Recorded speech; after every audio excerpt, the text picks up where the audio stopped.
شبیر گرے گھوڑ سے جس وقت زمین پر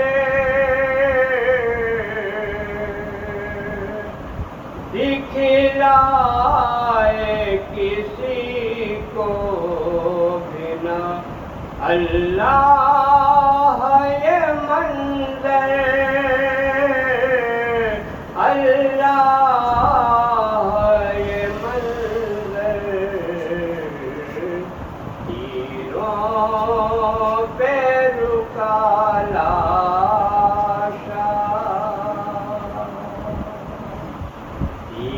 تیروں پہ رکا لاشا بن دیکھ رہی ہے، بن دیکھ رہی ہے۔ آئی کا لہو بہتا، آئی کا گلا کٹتا بہن دیکھ رہی ہے۔ پیاسے کا گلا سجدے معبود میں کاٹا، بے جرم و خطا گلشن زہرا کو ہے لوٹا، زہرا کو ہے لوٹا۔ پامال چمن ماں کا، پامال چمن ماں کا بہن دیکھ رہی ہے، بہن دیکھ رہی ہے۔ خیموں سے دھواں اٹھتا بہن دیکھ رہی ہے، بہن دیکھ رہی ہے۔ چہرے پہ بڑا کرب ہے، ٹکڑوں میں جگر ہے،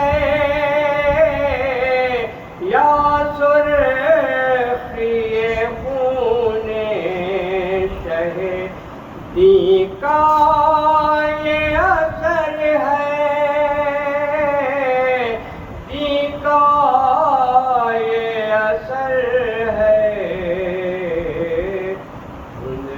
دھندلایا ہوا چہرہ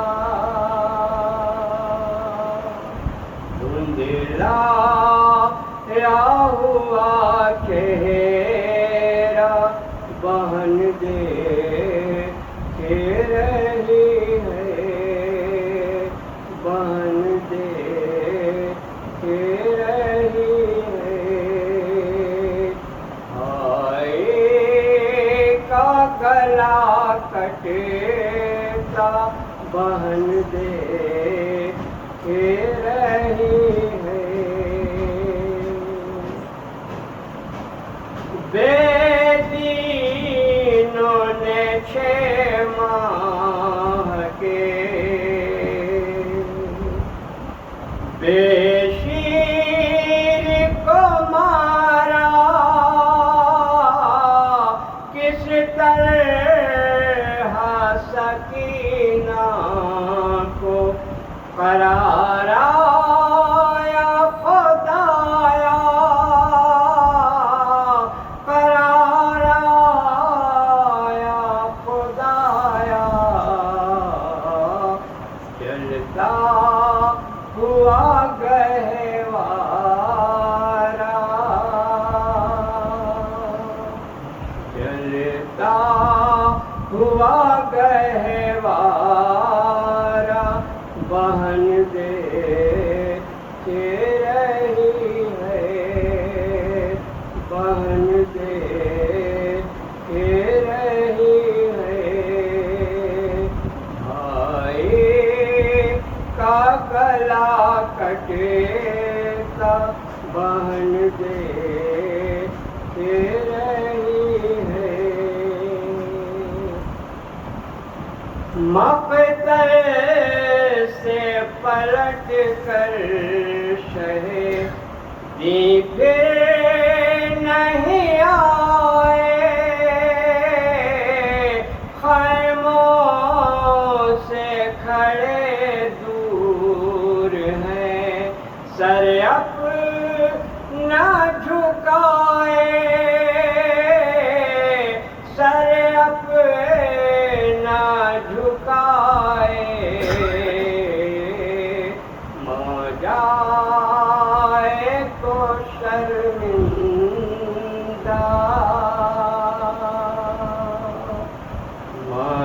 موجائے کو شرمندہ بہن دے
أعوذ بالله من الشيطان اللعين الرجيم بسم الله الرحمن الرحيم الحمد لله الذي هدانا لهذا وما كنا لنهتدي لولا أن هدانا الله لقد جاءت رسل ربنا بالحق الصلاة والسلام على سيد المرسلين خاتم النبيين مولانا أبي القاسم محمد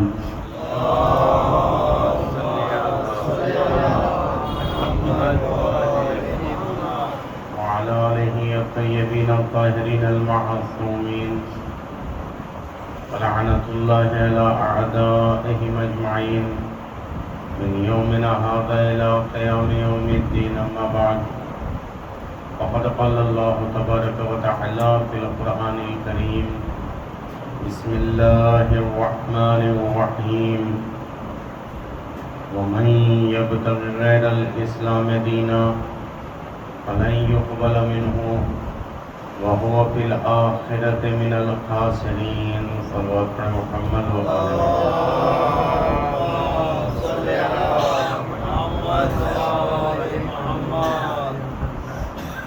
ارشاد رب العزت ہے قرآن مجید میں وَمَن يَبْتَغِ غَيْرَ الْإِسْلَامِ دِينًا، جو کوئی شخص اسلام کے علاوہ کسی اور دین کو اختیار کرے گا فَلَن يُقْبَلَ مِنْهُ، تو وہ اس سے قبول نہیں کیا جائے گا، وَهُوَ فِي الْآخِرَةِ مِنَ الْخَاسِرِينَ، اور آخرت میں وہ گھاٹا اٹھانے والوں میں سے ہو.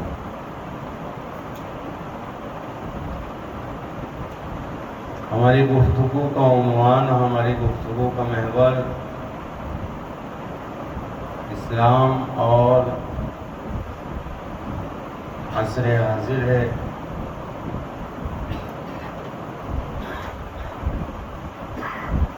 زمانے کی ترقی کے ساتھ ساتھ الگ الگ قسم کے نظریات اور الگ الگ قسم کے اعتراضات، تو شاید جن اعتراضات کو ہم نے کبھی سنا بھی نہیں،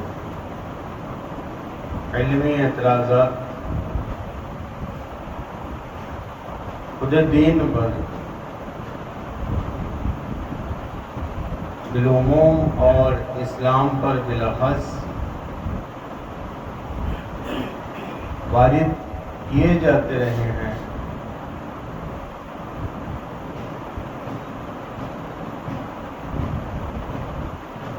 جن میں سے اکثر اعتراضات کا سرچشمہ اور اکثر اعتراضات کا منبع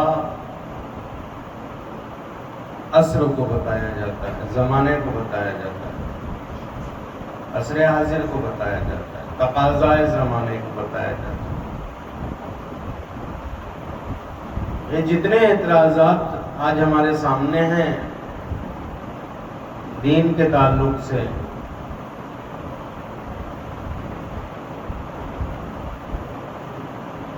وہ تمام اعتراضات کا اگر خلاصہ پیش کیا جائے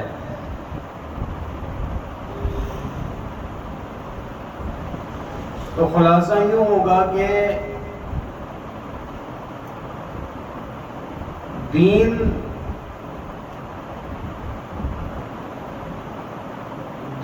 کے ذمہ داروں کی طرف سے بنایا ہوا،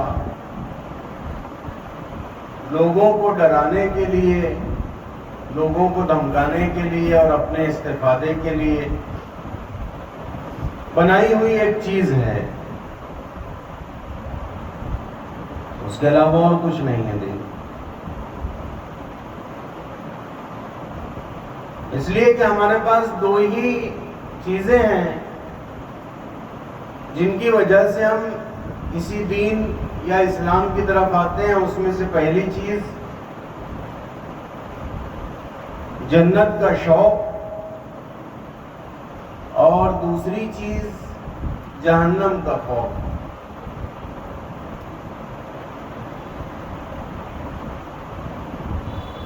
کہتے ہیں کہ دین کچھ نہیں ہے سوائے لالچ اور خوف کے. دین کے ذمہ داروں نے لوگوں کو جہنم کا خوف دلا کر اور جنت کی لالچ دے کر دین میں الجھا رکھا ہے، اور اپنے تمام کاموں کو وہ اس دین کی مدد سے، جیسے بہت سے کام ہوتے ہیں، بہت سے بزنس ہوتے ہیں، اسی طریقے سے یہ مذہب بھی ایک بزنس ہے، یہ مذہب بھی ایک کاروبار ہے.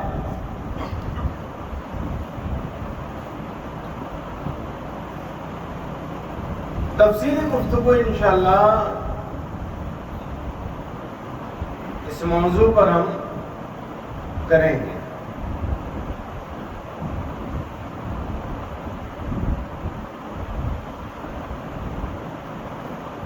کل بھی میں نے کہا تھا کہ تمہیداً چند باتیں عرض کرنی تھی، وہ تمہید رہ گئی تھی، اس تمہید کو آج مکمل کرتے ہیں اور انشاءاللہ کل سے اپنی تفصیلی گفتگو کا آغاز کریں گے.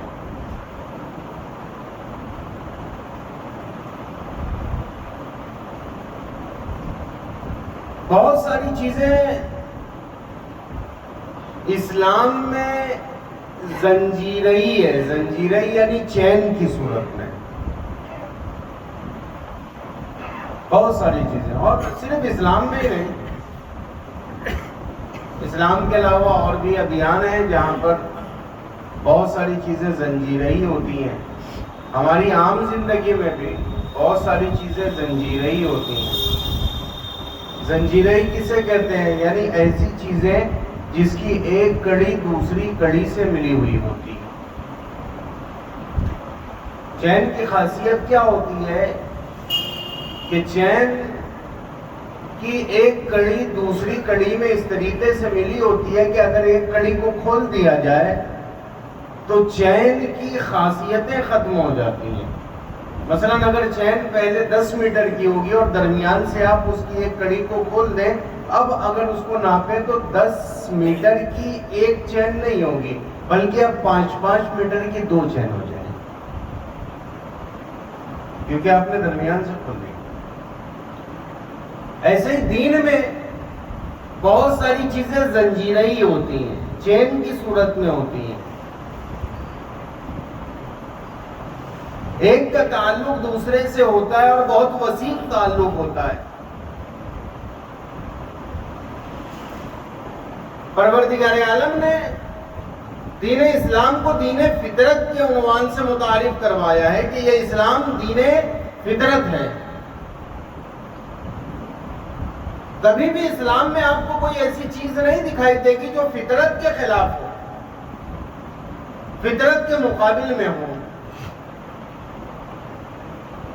فطرت اللہ التی فطر الناس علیہا، یہ وہ فطرت ہے کہ جس کے اوپر ہم نے انسانوں کو خلق کیا اور اسی فطرت کے اعتبار سے دین اسلام کو نازل کیا.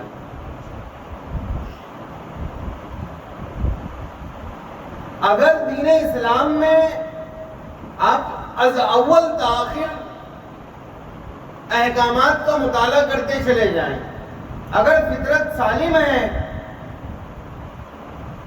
اگر فطرت میں کوئی خرابی واقع نہیں ہوئی ہے، تو آپ جتنے احکامات ہیں جو آج ہمیں بار لگتے ہیں، بارے گرا لگتے ہیں، لیکن وہ عین فطرت ہے.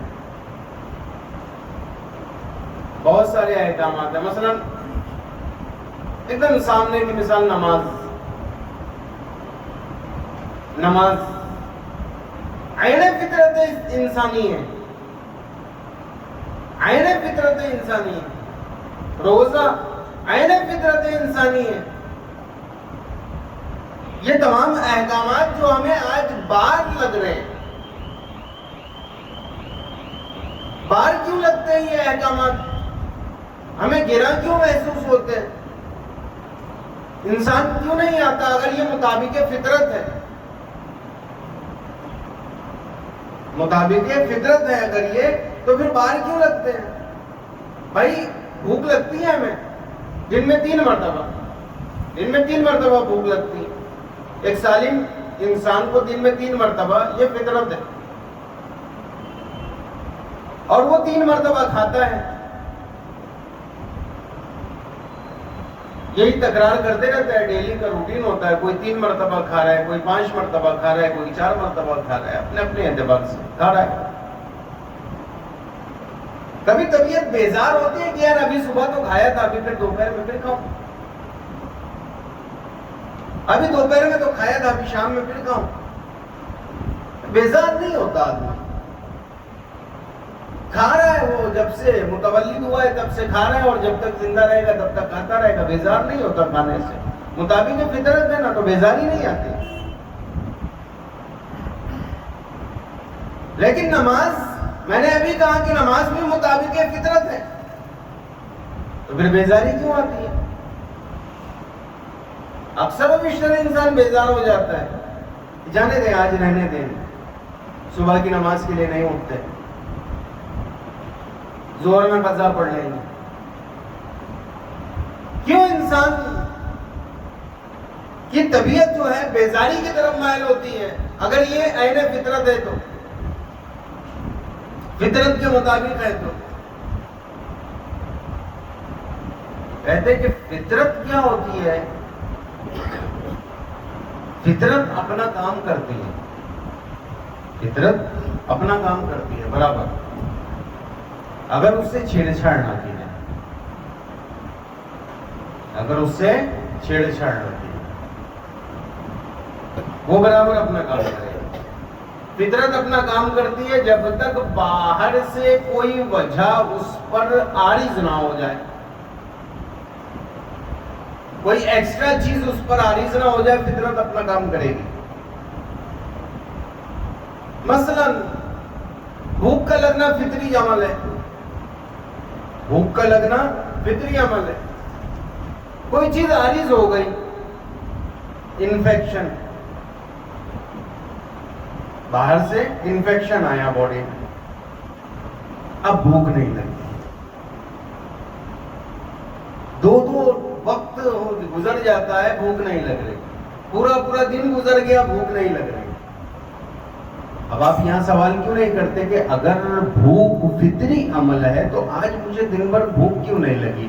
تو جواب کیا ملے گا؟ جواب یہ ملے گا کہ آپ انفیکٹڈ ہو گئے. وہ انفیکشن ہے جو فطرت کے راستے میں رکاوٹ بن گیا.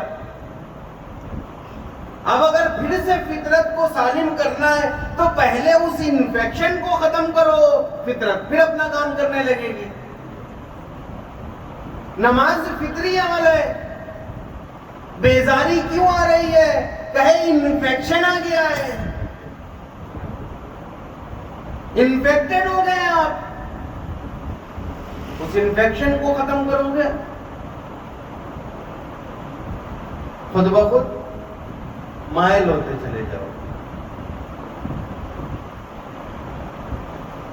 الا بذکر اللہ تطمئن القلوب، یہ ذکر خدا سے قلب کو اطمینان ملتا ہے، قلوب مطمئن ہوتے ہیں. آج انسان اطمینانی کی تو تلاش میں ہے نا. آج کس چیز کی تلاش ہے؟ آپ کو اطمینان کی تلاش ہے، ہر شخص اطمینان کی تلاش میں. کہیں تو جائیں جہاں پر ریلیکس ہو جائیں، اطمینان چاہیے ہمیں.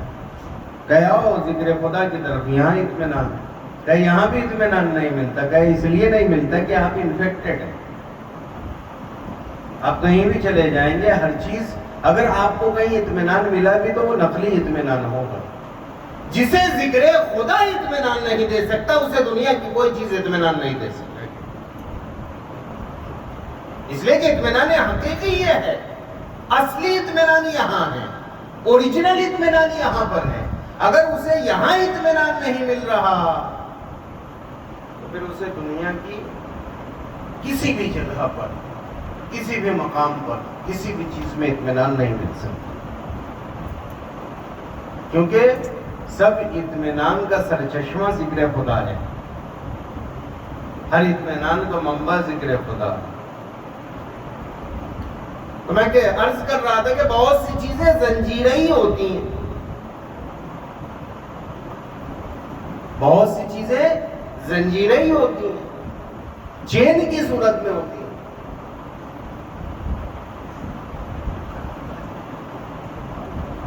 اور بہت سی چیزیں حاکم کے عنوان سے ہوتی ہیں، بہت سی چیزیں چین کی صورت میں اور بہت سی چیزیں حاکم کے عنوان سے ہوتی ہیں۔ چین کی خاصیت میں نے بتائی کہ درمیان سے اگر ایک کڑی کو بھی نکال دیا جائے تو چین کی اصل خاصیت ختم ہو جاتی ہے۔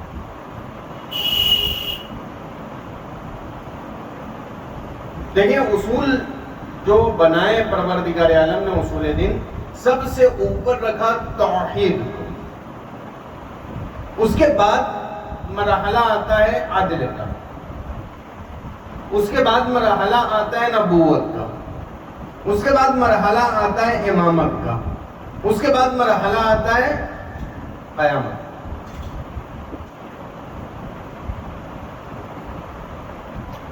مسئلہ کیا آتا ہے کہ کوئی درمیان سے آتا ہے عدل کو نکال دیتا ہے، یہ عدل جو ہے اصول میں شامل نہیں ہے۔ کوئی آتا ہے امامت کو درمیان سے نکال دیتا ہے، کہتا ہے کہ توحید، نبوت، قیامت، توحید، نبوت اور قیامت، یہ تین چیزیں۔ یہ اختلاف کیوں درپیش آ رہا ہے؟ چونکہ یہ زنجیرہی تھا۔ توحید کا پورا تعلق عدل سے ہے، عدل کا پورا تعلق نبوت سے ہے، نبوت کا پورا تعلق امامت سے ہے، امامت کا پورا تعلق قیامت سے ہے۔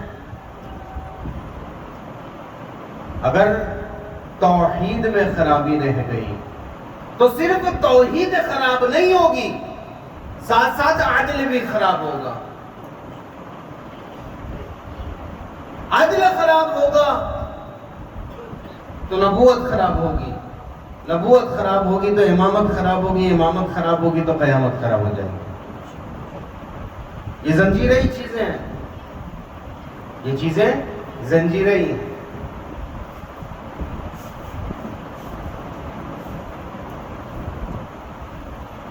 اور وہ چیز جس پر اسلام نے بہت زیادہ زور دیا وہ ہے تربیت۔ قرآن نے بارہا کہا، جیسے قرآن نے کہا سورہ جمعہ میں هو الذی بعث فی الامیین رسولا منہم یتلو علیہم آیاتہ ویزکیہم۔ رسول کے مبعوث ہونے کا ایک اہم ترین مقصد تزکیہ ہے۔ تزکیہ یعنی کیا ہوتا ہے؟ تزکیہ یعنی تیار کرنا، تزکیہ یعنی آمادہ کرنا، تزکیہ یعنی آمادہ کرنا۔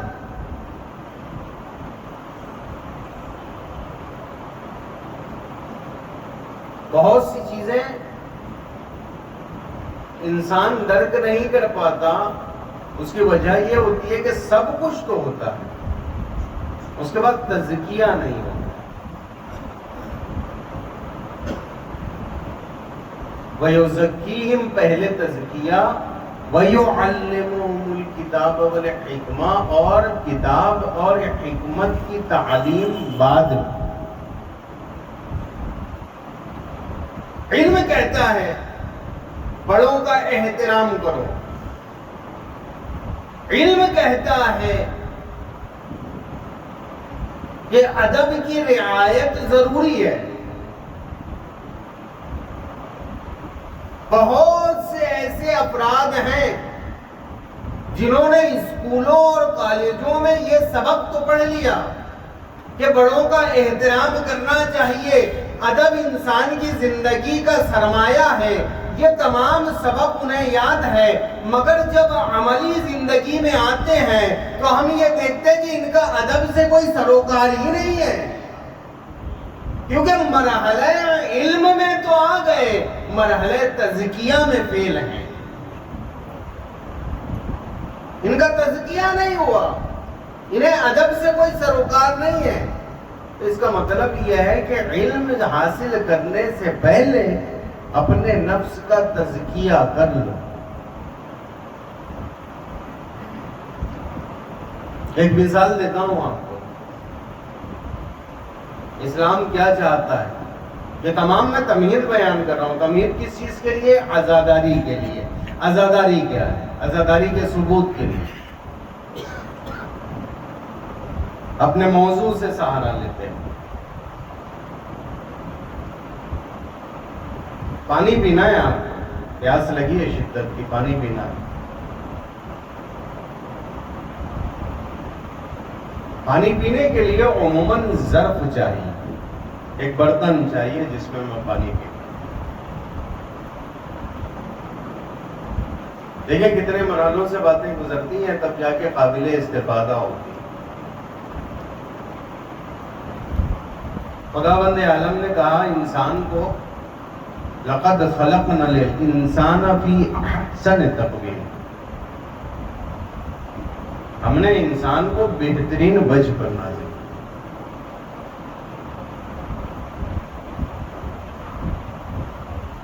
والعصر، بسم اللہ الرحمن الرحیم، دوسری جگہ ارشاد فرماتا ہے والعصر ان الانسان لفی خسر، ایک جگہ کہا لقد خلقنا الانسان فی احسن تقویم،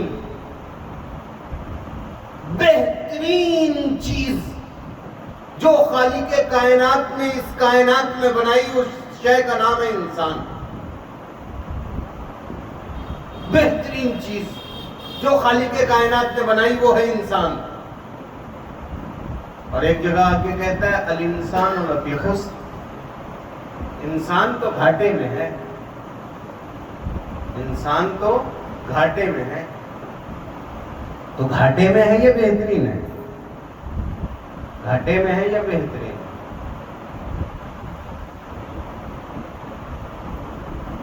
کہے اگر تربیت یافتہ ہوگا، لقد خلقنا الانسان فی احسن تقویم، اگر بے تربیت ہوگا الانسان لفی خسر۔ شرائط کے ساتھ ہے باتیں۔ بات ہو رہی تھی پانی کی کہ آپ کو پانی پینا ہے، ضرورت ہے ظرف کی، مٹی کا ایک برتن لے آئیے، مٹی لے آئیے، مٹی لے آئیے، اسے گوندھیے، ظرف کی شکل دیجیے اور اب استفادہ کریے۔ مٹی کی شکل دی، مٹی کو شکل دی ہم نے ظرف کی، اس میں پانی ڈالا، تھوڑی دیر اسے رہنے دیا، وہ پانی ضائع ہو گیا، وہ پانی ضائع ہو گیا۔ کیوں ضائع ہو گیا؟ کہ مٹی تھی، اسے ہم نے شکل دیا، اور مٹی کی خاصیت یہ ہے کہ مٹی جو ہے پانی کی وجہ سے گیلی ہو جاتی ہے، جب گیلی ہوگی تو بہہ جائے گی، گیلی ہوگی تو بہہ جائے گی۔ کیسے قابل استفادہ بنانا ہے؟ کہے ابھی مرحلہ مکمل نہیں ہوا ہے، ابھی اس مٹی کو برتن کی شکل دینے کے بعد میں حرارت میں رکھو، گرمی میں رکھو، حدت میں رکھو، آگ میں رکھو، جب یہ تپ کر زغال بن جائے گی اب قابل استفادہ ہوگی، اب قابل استفادہ ہوگی، وگرنہ قابل استفادہ نہیں ہے۔ انسان پیدا ہونے کے بعد اگر تربیت کی بھٹی میں نہ پگھلایا جائے گا تو الانسان لفی خسر۔ تربیت کی بھٹی بہت ضروری ہے، اس لیے کہ بہت سی چیزوں کو درک کرنے کے لیے بہت سی شرائط کی ضرورت پڑتی ہے۔ مٹی کا برتن استعمال کرنے کے لیے پہلے اسے کمہار اس مٹی کو تپاتا ہے، اس مٹی کو تپاتا ہے۔ احسن تقویم، بہترین وجہ پر انسان نازل ہوا. ہاں انسان میں خاصیت ہے جیسے سونے میں خاصیت ہوتی ہے. جیسے سونے میں خاصیت ہوتی ہے کہ سونا بہت قیمتی چیز ہے، ایسے انسان بھی بہت قیمتی چیز ہے، بہت قیمتی چیز ہے. بس آ گیا میں اپنے موضوع پر. بہت قیمتی چیز ہے سونا. اس سونے کو استعمال کرتی ہیں عورتیں کس لیے؟ تزئین کے لیے، آرائش کے لیے.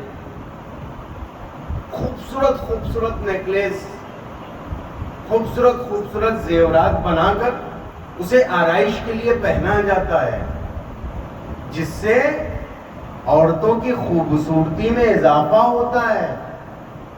یہ خود بھی خوبصورت ہوتے ہیں اور جس نے اسے استعمال کیا، ایک ایک لفظ پر توجہ کریے گا، جس نے اسے استعمال کیا اسے بھی خوبصورت بنا دیتے ہیں. خود تو خوبصورت ہوتے ہی ہیں، جو اسے استعمال کرتا ہے اسے بھی خوبصورت بنا دیتے ہیں. مگر کب؟ یہ سونا جب اپنی شکل، اصلی شکل میں ہوتا ہے تو یہ آڑا ترچھا ہوتا ہے. یہ آڑا ترچھا ہوتا ہے، پتھر کی شکل میں ہوتا ہے. جب یہ کان سے نکالا جاتا ہے کیا کرنا پڑتا ہے؟ اس میں جو ہے امپیورٹیز ہوتی ہیں، اس میں جو ہے بہت ساری غلاظتیں ہوتی ہیں، لے کر آیا جاتا ہے، اسے صاف کیا جاتا ہے اور صاف کرنے کے بعد میں اسے پگھلایا جاتا ہے. جب اسے پگھلایا جاتا ہے تو اب سانچوں میں ڈال کر زیورات کی شکل دی جاتی ہے تاکہ یہ بھی خوبصورت ہو جائے اور جہاں سے منسلک ہو اس کو بھی خوبصورت بنا دے. تو جب تک بھٹی نہیں ہوگی، سونا سونا تو ہے لیکن اس میں خوبصورتی پیدا نہیں ہونے والی، اس میں وہ تزئین پیدا نہیں ہونے والی. تم کہتے ہو کہ اسلام کو عزاداری سے نکال دو گے تو سب کچھ تو رہ جائے گا، توحید بھی، عدل بھی، نبوت بھی، امامت بھی، قیامت بھی. مگر یاد رکھو عزاداری وہ بھٹی ہے جو انسان کو بھی خوبصورت بناتی ہے اور جہاں جہاں انسان چلا جاتا ہے اس شے کو بھی یہ خوبصورت بناتی چلی جاتی ہے.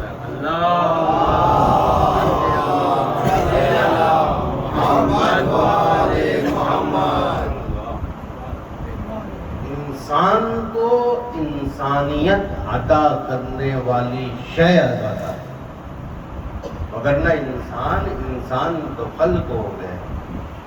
یہ تربیت کرتی ہے، یہ تربیت کرتی ہے. تم سمجھو تو کم از کم اس کے مفہوم کو تو سمجھو، اس کے فوائد کو تو درک کرو. یہ وہ بھٹی ہے، یہ وہ بھٹی ہے کہ جس سے ڈھل کر، وگرنہ عرب ہے، مکہ ہے، مدینہ ہے،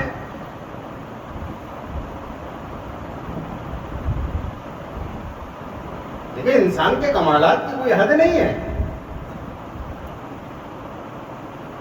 انسان کمالات کسب کرتا ہے، بہت کمالات کو کسب کر سکتا ہے. مکہ ہے، مدینہ ہے،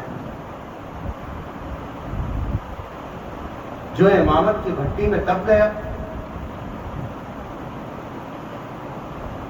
جو نبوت کی بھٹی میں تپ گیا. بلال ہے، ابھی ایک دور دراز ملک سے آیا ہوا حبشی غلام کہ جس کے ملک میں نہ کوئی تمدن ہے نہ کوئی کلچر ہے.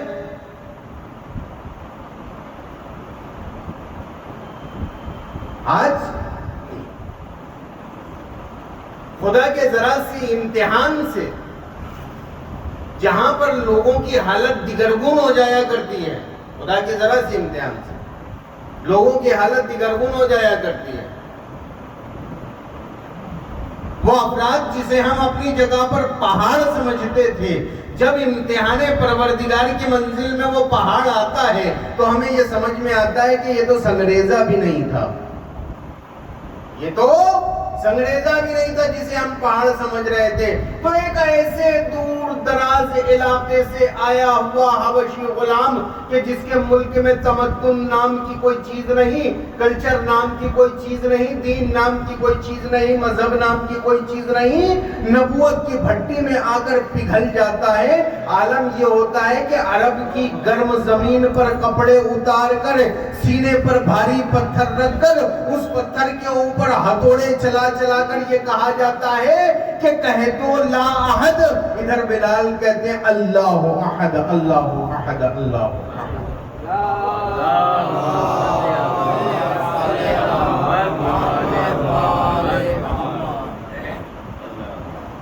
یہ کمال ہے، یہ کمال ہے، انسان کو عروج بخشتا ہے، انسان کو کمال بخشتا ہے، انسان کو بلندی عطا کرتا ہے۔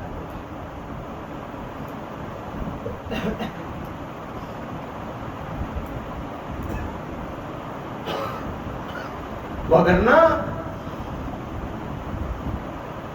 اگر انسان اپنے آپ کو حالات کے دھارے پر چھوڑ دے، امامت کی بھٹی سے ڈھل کر نہ نکلے، عزاداری کی بھٹی سے ڈھل کر نہ نکلے، تو پھر انسان الانسان لفی خسر، پھر انسان گھاٹے میں، پھر انسان گھاٹے میں۔ خسران کی منزل سے نکل کر احسن تقویم کی منزل میں اگر پہنچنا ہے تو پھر استفادہ کرنا ہوگا۔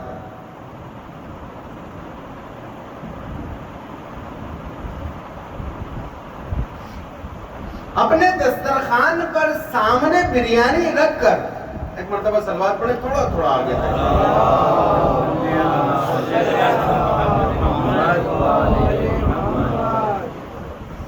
اپنے دسترخوان پر سامنے دسترخوان بچھا لیں، سامنے دسترخوان بچھا لیں اور سامنے دسترخوان پر بریانی رکھ دیں۔ دسترخوان بھی ہے، بریانی بھی ہے۔ اب بیٹھ کے سامنے بریانی بریانی بریانی بریانی بولتے چلے جائیں، بولتے چلے جائیں، پیٹ بھر جائے گا، پیٹ بھر جائے گا کہ نہیں بھرنے والا؟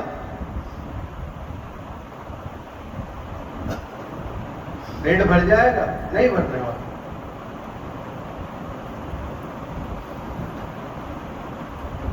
کیا کرنا پڑے گا؟ اپنے آپ کو زحمت دینا پڑے گا، کھانا پڑے گا تو پیٹ بھرے گا، نہیں تو پیٹ نہیں بھرے۔ ایسے ہی عزاداری ہے، عزاداری عزاداری عزاداری عزاداری کرتے رہنے سے اس کے فوائد تمہیں نہیں ملنے والے، اس کے فوائد کو حاصل کرنا پڑے گا، متمسک ہونا پڑے گا، توسل کرنا پڑے گا۔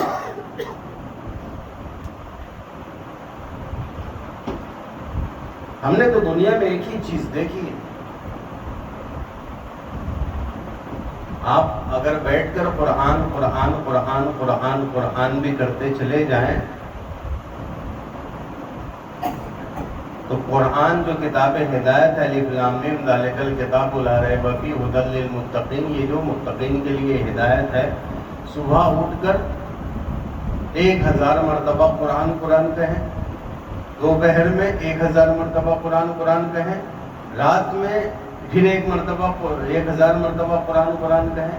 اسی طریقے سے آپ عمل کرتے چلے جائیں، بتاؤ قرآن تمہیں ہدایت دے گا یا نہیں دے گا؟ کھولنا پڑے گا، پڑھنا پڑے گا، سمجھنا پڑے گا، عمل کرنا پڑے گا۔ لیکن کچھ چیزیں بنائی پروردگار نے، کچھ چیزیں بنائی، یہیں سے فرق ہے قرآن ناطق اور قرآن صامت ہے. قرآن ناطق کو بھی جب کھولو گے تو وہ جواہرات ملتے ہیں پھر وہ کمالات ملتے ہیں.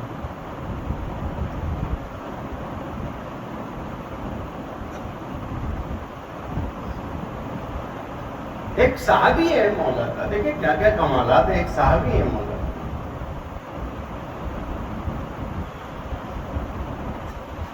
کہے بادشاہوں کے ظلم کا زمانہ ہے، کہے اگر میں چھپ جاؤں کہیں پر کسی مقام پر جا کے اور تمہیں اس جگہ کا پتہ ہو اور بادشاہ تمہیں اس کائنات کی ہر چیز کو عطا کر دے تاکہ تم میرا پتہ بتا دو گے، بتا دو. اے مولا زمین و آسمان کے خزانے بھی اگر مجھے مل جائیں تو میں آپ کو پتہ نہیں بتاؤں. اے اگر وہ تم پر ظلم کرے اور تمہاری پہلی انگلی کے سرے سے کاٹنا شروع کرے اور تمہارے چھوٹے چھوٹے چھوٹے چھوٹے ٹکڑے کر دے، کہے مولا ٹکڑے ٹکڑے ہو جاؤں گا، آپ کا پتہ نہیں بتاؤں. یہ جواہرات ہیں جو امامت سے ملتے ہیں. یہ عشق ہے جو بولتا ہے، یہ کمال ہے امامت. تو قرآن کہو گے تو ہدایت نہیں ملنے والی، پڑھو گے تو ہدایت بھی ملے گی، ثواب بھی ملے گا. مگر کائنات میں ایک فرق بن رکھا خداوند عالم نے ناطق و صامت کے درمیان کہ صامت کو آپ کتنا ہی اوپر سے قرآن کہیں ثواب نہیں ملنے والا، مگر بات جب ناطق کی آتی ہے کہے ہم نے وہ خاصیت رکھی ہے کہ بیٹھ کے علی علی علی علی کرتے چلے جاؤ گے، ثواب ملتا چلا گیا، ثواب ملتا چلا گیا. ذکر علی عبادت، علی کا ذکر عبادت.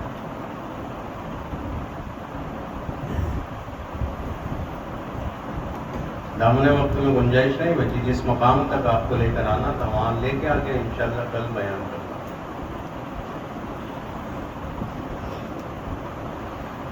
یہ کمالات اور وہ موتی اور وہ جواہرات کربلا میں ہیں.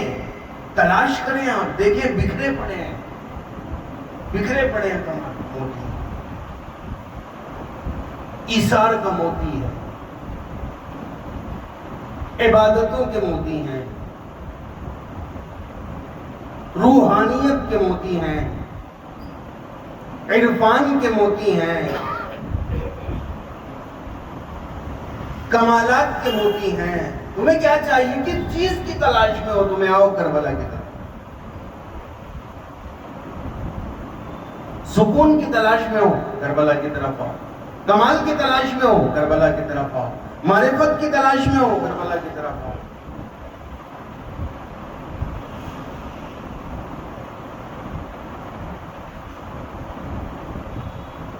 ہم نے تو اپنا ہم و غم جو ہے، آخری جملہ، اپنا ہم و غم، اس لیے کہ انسان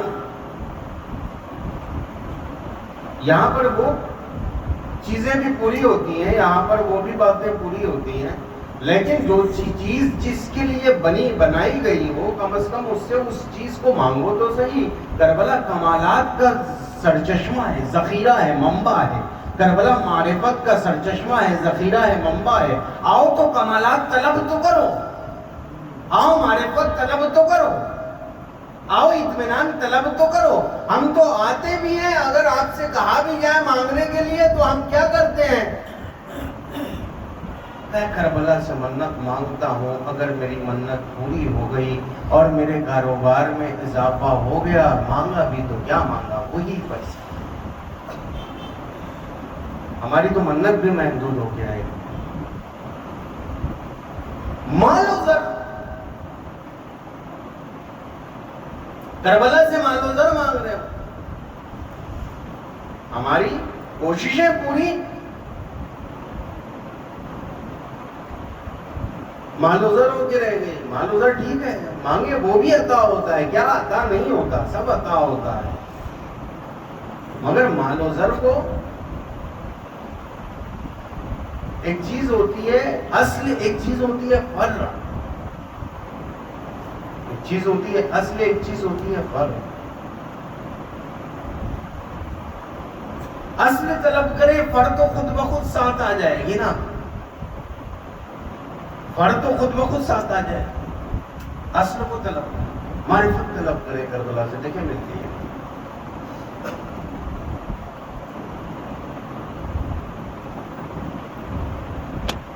زمان و مکان کی بھی قید نہیں ہے کربلا.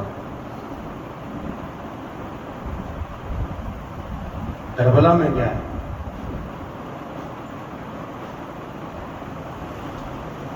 طریقے, سلیقے, اسلوب, شہادتیں, عروج, کمال, عشق,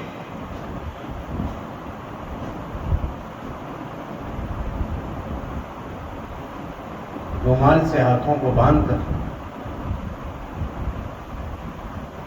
سر کو جھکا کر مولا کی خدمت میں پہنچے, اے مولا غلطی ہو گئی, غلط کر دی,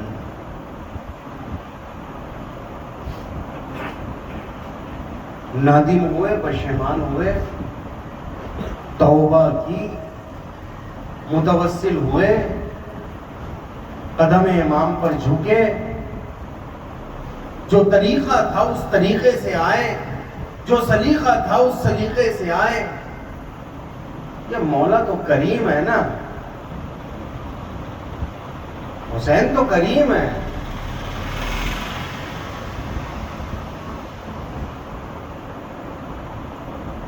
آخری ایک جملہ یہاں پر روک کے کہتا ہوں. آپ نے اکثر ایک لفظ سنا ہوگا, مظہر صفات خدا.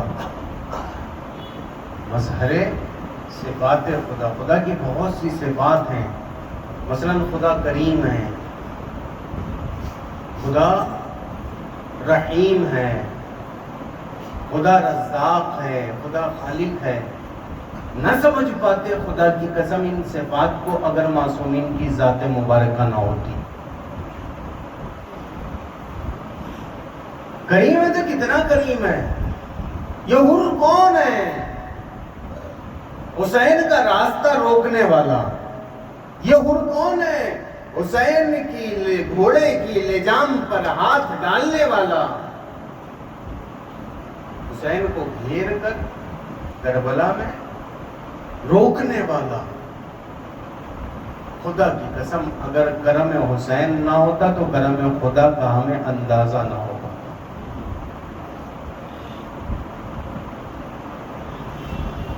اگر حسین کی کریمی کا ملاحظہ نہ کرتے ہمیں کبھی بھی پتہ نہ چلتا کہ خدا کتنا کریم ہے, اور ہم مایوس ہو جاتے, نا امید ہو جاتے کہ خدا اتنے گناہ ہیں, اتنے گناہ ہیں, پتہ نہیں تو بخشے گا بھی نہیں بخشے گا.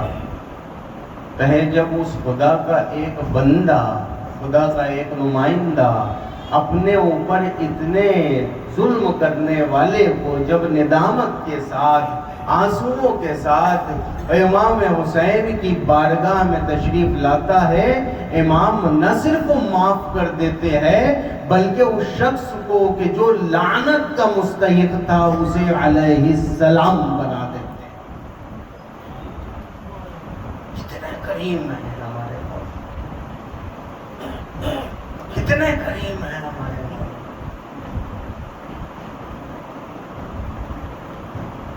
اے مولا معاف کر دیجیے, مولا معاف کر دیجیے, گلے سے لگا دی. مولا سب سے پہلے مجھے اجازت دیجیے, سب سے پہلے مجھے اجازت دیجیے.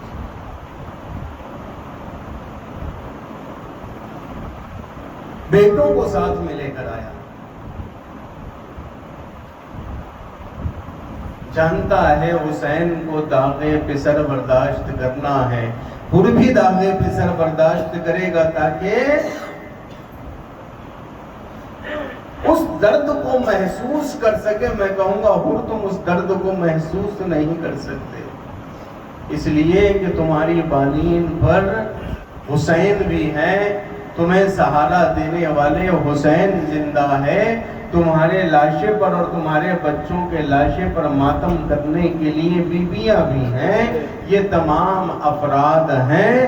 مگر ہاں جب حسین کا موقع آئے گا، ایک مرتبہ جب علی اکبر کے سینے سے برچی کو نکالنا ہوگا، حسین اپنے جوان بیٹے سے پوچھیں گے بیٹا کوئی خواہش ہے؟